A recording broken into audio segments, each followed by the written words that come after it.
Salam alaikum rahmatullah, j'espère que vous allez bien. Bienvenue dans une nouvelle vidéo. Dans des vidéos précédentes, on a vu que les techniques immunologiques sont de deux types. On a les techniques immunologiques sans marquage et les techniques immunologiques avec marquage. Les techniques immunologiques sans marquage, c'est-à-dire la vaccination et l'immunoprécipitation, on les a vues en détail dans les vidéos précédentes.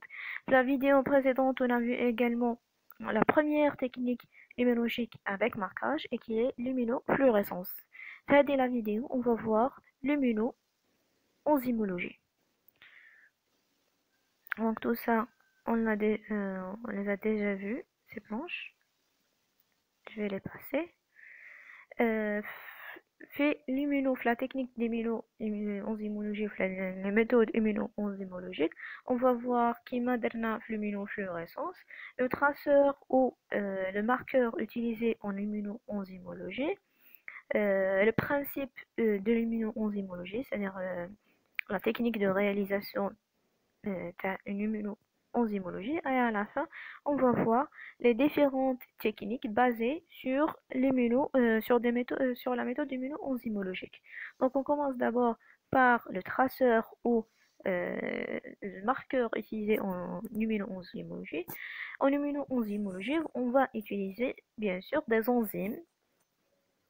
Par exemple, des enzymes qui ont la capacité de transformer un substrat en un produit lumineux qui va émettre un signal lumineux. Donc ça, c'est le principe de l'immuno-enzymologie. Un substrat qui sera transformé en un produit lumineux par une enzyme.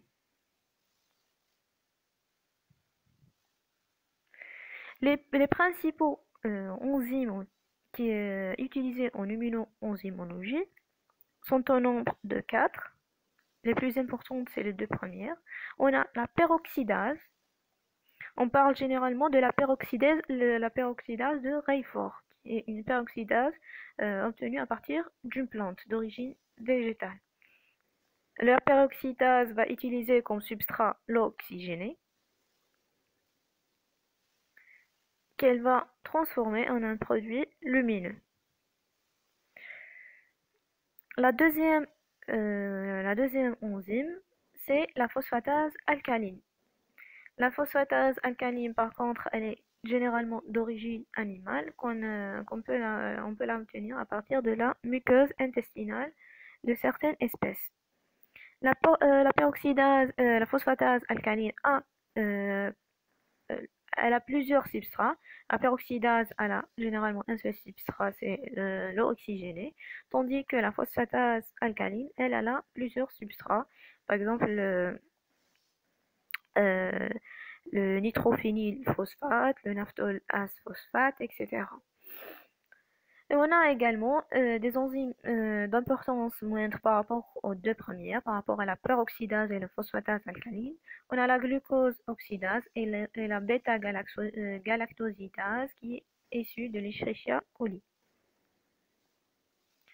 Donc ça, c'était le marqueur ou le traceur utilisé en immuno-enzymologie. Maintenant, le principe de l'immuno-enzymologie, on a dit qu'en immuno-enzymologie, on va mettre des antigènes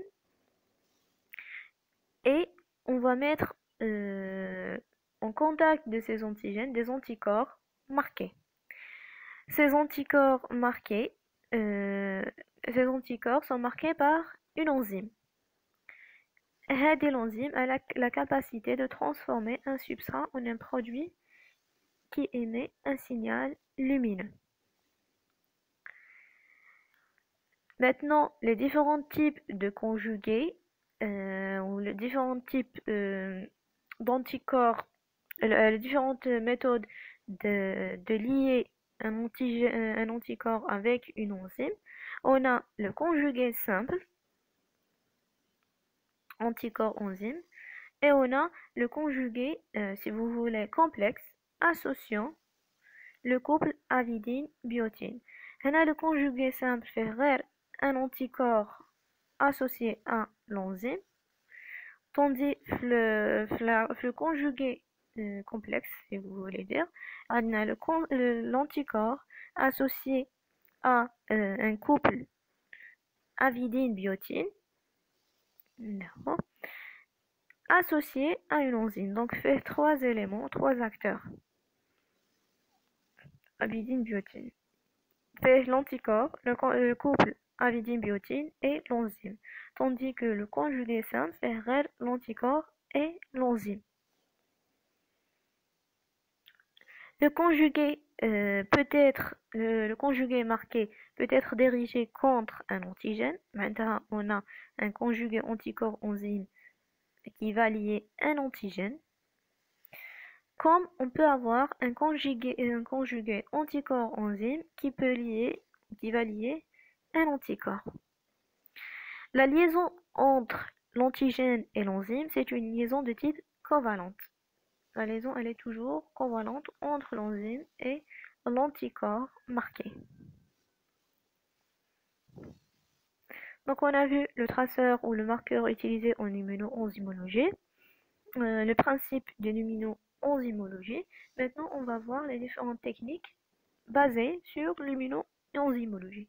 Comme pour l'immunofluorescence, on a des techniques qualitatives et des techniques quantitatives, ou bien l'immunodosage, le dosage immuno-enzymatique. Les techniques qualitatives, on va les appeler les techniques d'enzymo-immunocytochimiques, ou les techniques quantitatives, on va les appeler les dosages immuno-enzymatiques. On va voir dans le premier lieu les techniques enzymo-immunocytochimiques. En deuxième lieu, on verra les dosages immuno-enzymatiques. On commence par les techniques enzymo-immunocytochimiques. Les techniques, on peut avoir des techniques enzymo-immunocytochimiques directes et indirectes qui ont l'immunofluorescence, le même principe de l'immunofluorescence directe et l'immunofluorescence indirecte. L'immunofluorescence directe, qu'on a un antigène et on a utilisé des anticorps marqués. Le cas de la fluorescence, c'était des anticorps marqués par la fluorescence, un fluorochrome. هنايا les techniques enzymo-immunocytochimiques ou la immunocytochimique, kif, on va utiliser les techniques enzymo-immunocytochimiques directes. On va utiliser kif un antigène avec des anticorps, mais cette fois-ci marqués par une enzyme. La deuxième technique, donc ça permet de détecter les antigènes. L'immuno-enzymocytochimique indirecte qui m'a l'immunofluorescence indirecte, elle va nous permettre de mettre en évidence des anticorps. Kif, on a un antigène, le sérum, il est censé de contenir des anticorps contre l'antigène d'ailleurs. Et puis, on va utiliser une anti-immunoglobuline humaine qui va détecter les anticorps. La seule différence, c'est le marqueur. Dans le cas, le marqueur, c'est une enzyme qui va transformer un substrat en un produit lumineux. Donc, les techniques qualitatives, que ce soit l'immunofluorescence ou la l'immuno-enzymatique, ont le même principe. On a des techniques directes, détecter les antigènes, et des techniques indirectes qui vont détecter les anticorps. Maintenant, il y a la technique de réalisation les méthodes immunochimiques, les méthodes immunocytochimiques. Quelle est l'application de ces techniques sont appliquées à la recherche d'anticorps, à la recherche d'antigènes localisés sur la surface des tissus et des cellules. إذا كنا نحوسو un antigène sur la surface d'une cellule, نقولوا des techniques immunocytochimiques sitôt. إذا كنا نحوسو على un antigène sur une coupe de tissu, on a des cellules tissulaires fixées, on parle des techniques immunohistochimiques.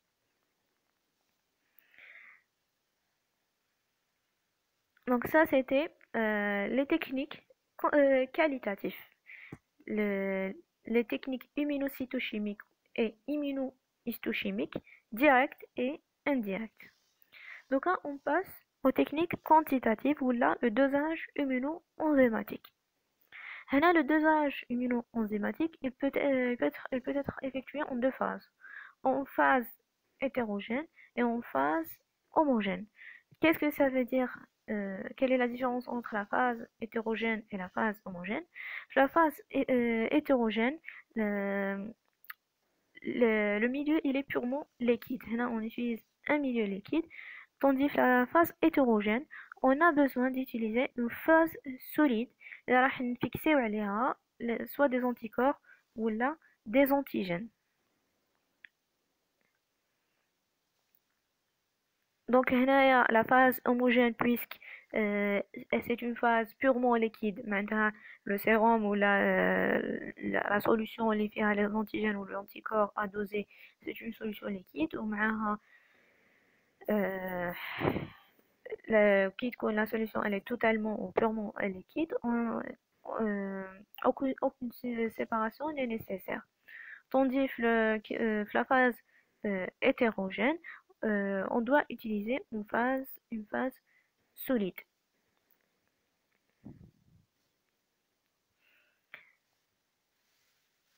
La phase homogène ou le dosage immuno-enzymatique qui se fait seulement au milieu liquide a des applications qui sont minimes par rapport à la phase hétérogène. La phase homogène, les applications TAHA sont limitées au dosage des molécules de faible poids moléculaire, par exemple les hormones ou les drogues. Ça, c'était la phase homogène. La phase hétérogène sera, selon le procédé utilisé, on a des techniques d'immuno-enzymatique ou de dosage immuno-enzymatique compétitives et des techniques d'immuno-enzymodosage non compétitifs. Les non compétitifs, ils peuvent être directs ou indirects ou là en sandwich. L'immunodosage en milieu hétérogène non compétitif est appelé la technique ELISA. Donc je reprends cette plaque. En phase hétérogène, on a des dosages selon le procédé, le dosage de type compétitif et le dosage de type non compétitif, qu'on appelle l'ELISA. D'ailleurs, on l'appelle enzymo-immuno-assay.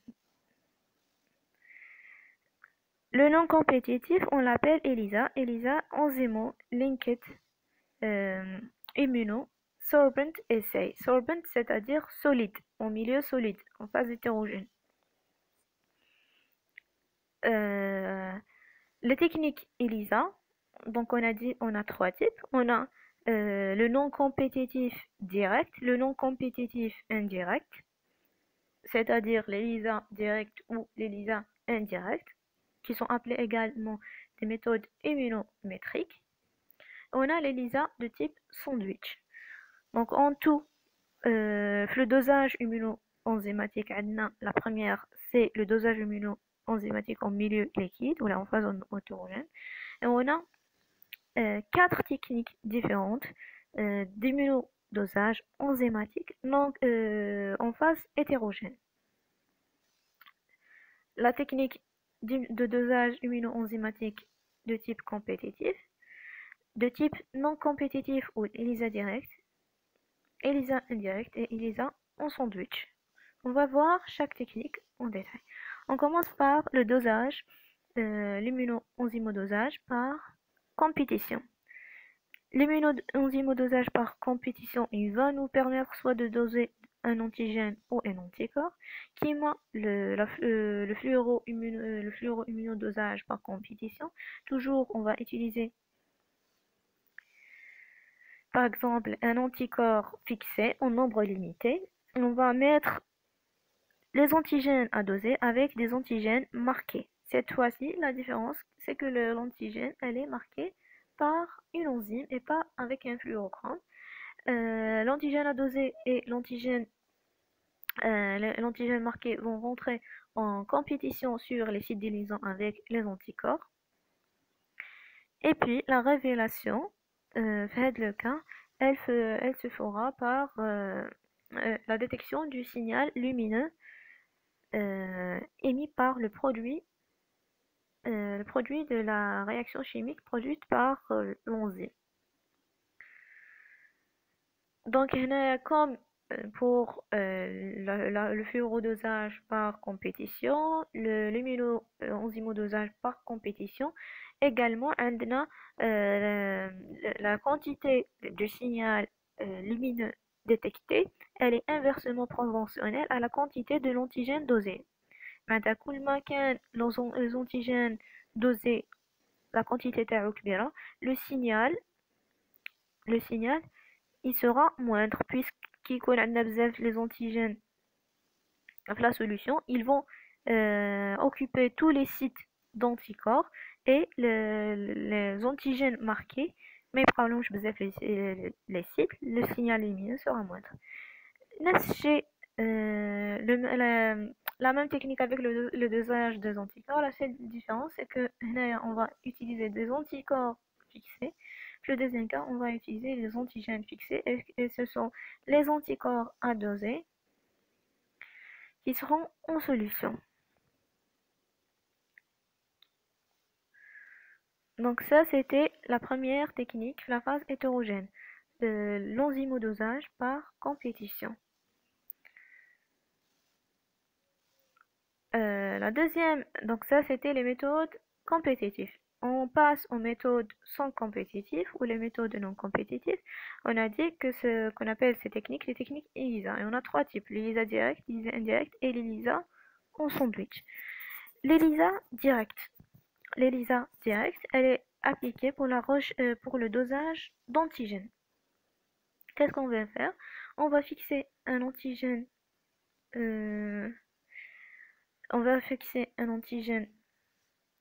sur une surface solide. On va mettre l'anticorps spécifique de cet antigène qui sera marqué par une enzyme, qui m'a l'immunofluorescence directe et l'immunocytochimie directe. Toujours, on met un anticorps et un antigène et l'anticorps spécifique de cet antigène. Et puis, on va effectuer un lavage, une révélation qui va détecter le signal lumineux. Donc ça, c'était l'ELISA direct. Elle est utilisée pour le dosage d'un antigène. L'ELISA indirect, ou là, le dosage immunoenzymatique indirect sans compétition, on va utiliser des antigènes fixés.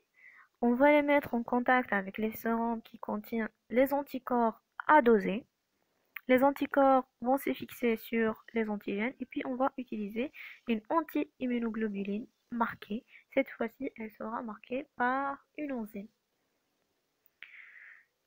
L'anti-immunoglobuline humaine va se fixer sur les anticorps et on a la production d'un signal lumineux par le produit de l'enzyme. Donc, هذه la technique كيما l'immunofluorescence indirecte, l'immunocytochimie et l'immunohistochimie indirecte, toujours, elle est effectuée pour le dosage d'anticorps. Ils sont كيما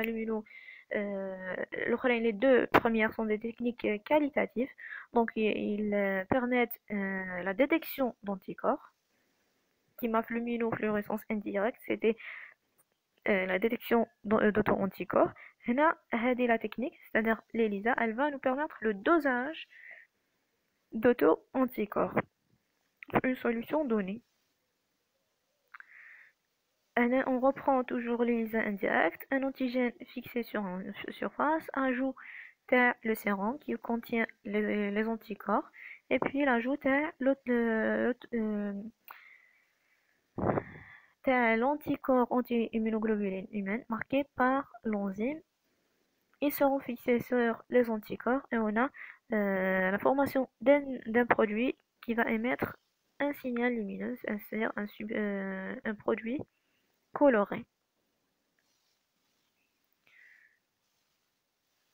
هنايا bon, j'ai pas parlé On continue le dernier type. Donc, on a vu l'ELISA direct qui permet le dosage d'antigènes, l'ELISA indirect qui permet le dosage d'anticorps, et maintenant l'ELISA en sandwich. L'ELISA en sandwich qui met le fluoroimmunodosage en sandwich.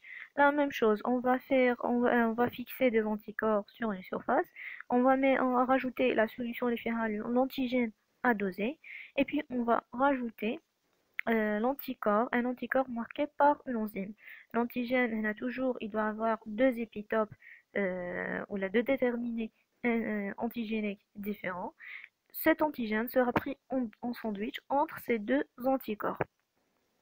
هذه la technique, donc elle va nous permettre également de doser un antigène. l'ELISA direct et l'ELISA en sandwich, les deux vont nous permettre de doser un antigène. La seule différence, c'est que l'ELISA direct, si vous avez remarqué, on a dosé un antigène fixé sur un support. Tandis l'ELISA en sandwich, l'antigène, il est libre ou il est soluble dans la solution. Donc ça, c'était l'immunodosage non compétitif. كاين un point ما هدرناش عليه هنا on reprend l'immunodosage en sandwich. Donc des anticorps fixés, on rajoute l'antigène à doser. Il va lier les anticorps et puis on rajoute un deuxième anticorps qui est fixé un marqueur enzymatique. Le deuxième anticorps va également se lier sur l'antigène et il va transformer le substrat en un produit coloré. Donc j'ai dit le point que j'ai pas parlé, le point qu'on n'a pas parlé sur, c'était la révélation, la technique de révélation tel le signal, le cas lumino-enzymatique. Donc la révélation se fait par la mesure de la densité optique tel la solution colorée produite. Donc l'enzyme va transformer le substrat en un produit coloré. La densité optique tel la coloration, on va le mesurer. Le cas de luminodosage, par exemple par compétition, la densité optique elle est inversement proportionnelle à la quantité d'antigène dosée. Kif en sandwich. Par contre, la densité optique elle est directement proportionnelle à la quantité d'antigène mesurée. Maintenant, plus on a des antigènes, plus on aura les anticorps marqués qui vont fixer ces antigènes, et on aura la production du produit coloré. La densité optique sera plus importante. Donc la densité optique elle est proportionnelle à la quantité d'antigènes. Tandis que le cas à la compétition, la densité optique elle est non proportionnelle ou inversement proportionnelle à la quantité d'antigènes à doser. Donc, c'est ce qu'on vient de dire. La densité optique, elle est proportionnelle à la concentration de l'antigène ou de l'anticorps à doser. La technique de l'ELISA, la révélation consiste à mesurer l'activité enzymatique de l'enzyme, l'activité catalytique de l'enzyme par la spectrophotométrie ou la mesure de la densité optique de la solution colorée produite par spectrophotométrie. Donc le résultat de la technique ELISA peut être rendu d'une façon qualitative ou quantitative. Il permet le dosage. Il peut être soit donné d'une façon qualitative par rapport à une valeur seuil. Par exemple, c'est une technique ELISA. On va mesurer la densité optique de la solution produite. Le résultat le sérum à tester, on va le comparer avec une valeur seuil ou la valeur cutoff. Soit on va donner le résultat par rapport à cette valeur, ou on va faire le rapport entre la densité optique la solution à doser ou la densité optique à la valeur la valeur seuil, et on va obtenir un ratio. Si on a rendu les résultats par rapport en titre par rapport à la valeur cutoff ou le seuil, إذا كانت la densité optique inférieure à cette valeur seuil, on dit que le test ELISA il est négatif. Si elle est supérieure à cette valeur, on dit que le test ELISA il est positif. C'est-à-dire lorsqu'on donne le résultat en titre. Il a حسبنا le rapport. Le ratio, lorsque le ratio il est supérieur à 1, on le ELISA elle est positive. Il a qu'un le rapport ou le ratio inférieur à 1, on le ELISA elle est négative. Les résultats peuvent être donnés également d'une manière quantitative en dessinant, en faisant la courbe de talonnage. Maintenant, on va faire plusieurs expériences. كل وحدة تكون عندنا la concentration de l'antigène ou de l'anticorps donnée ou préalablement connue. ومن بعد mesurer la densité optique et on dessine la courbe d'étalonnage. في le cas هذايا par exemple حنا la solution اللي درنا فيها l'expérience اللي حابين نعرفوا ندوزيو l'antigène ولا l'anticorps فيها لقينا la densité تاعها optique هذيا on va par extrapolation on va obtenir la concentration تاع l'antigène في هذه la solution.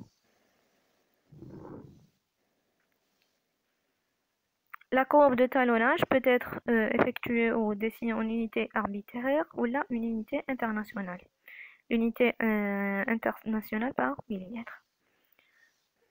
Donc, c'est la révélation de la technique ELISA. Donc, le dosage immunoenzymatique, il faut savoir que a des avantages. Le dosage immunoenzymatique en phase hétérogène, qui est la technique ELISA, elle a remplacé la radioimmunologie. Dans beaucoup de domaines où il y a beaucoup d'applications, elle a réussi à remplacer la radioimmunologie. Pourquoi on veut remplacer la radioimmunologie? Puisque la radioimmunologie, les traceurs utilisés sont des éléments radioactifs qui ont bien sûr des interactions avec les matières biologiques. Et puis, il nécessite des règles de radioprotection. Là, on peut éviter tout ça en utilisant l'immunoenzymologie. Bien sûr, l'immunoenzymologie a pris cette place grâce à la révélation des anticorps, l'avènement ou la production des anticorps monoclonaux. Les anticorps monoclonaux ont une spécificité étroite, ont une grande spécificité. Le flux immunoenzymatique, on a utilisé des anticorps marqués. Les anticorps ont une grande spécificité, donc ils nous permettent d'avoir un signal spécifique de l'antigène à doser. Et puis, ils peuvent être produits en quantité illimitée. Ça, c'était tout pour l'immunoenzymologique. Donc, je vous rappelle les techniques les techniques d'immunoenzymologie. On avait des techniques qualitatives et des techniques quantitatives. Les techniques qualitatives, c'est l'immunohistochimie et l'immunocytochimie. Ils nous permettent de détecter des antigènes sur la surface des cellules et des tissus. Par contre, les techniques quantitatifs ou ce qu'on appelle les dosages immunoenzymatiques. On a des dosages immunoenzymatiques de type compétitif et de type non compétitif. Le type compétitif, il est utilisé pour doser les antigènes et les anticorps. Non compétitif, il peut se faire en phase solide et en phase homogène et en phase hétérogène. En phase homogène purement liquide pour le dosage des molécules de faible poids moléculaire. En phase hétérogène, c'est la technique d'ELISA. On a trois types de techniques ELISA, l'ELISA directe, l'ELISA indirecte et l'ELISA en sandwich. Ça, c'était tout ce qu'on avait pour l'immunoenzymologie. Je vous remercie énormément. Si vous avez aimé la vidéo, laissez un j'aime, un commentaire et partagez avec vos amis. Je vous remercie énormément.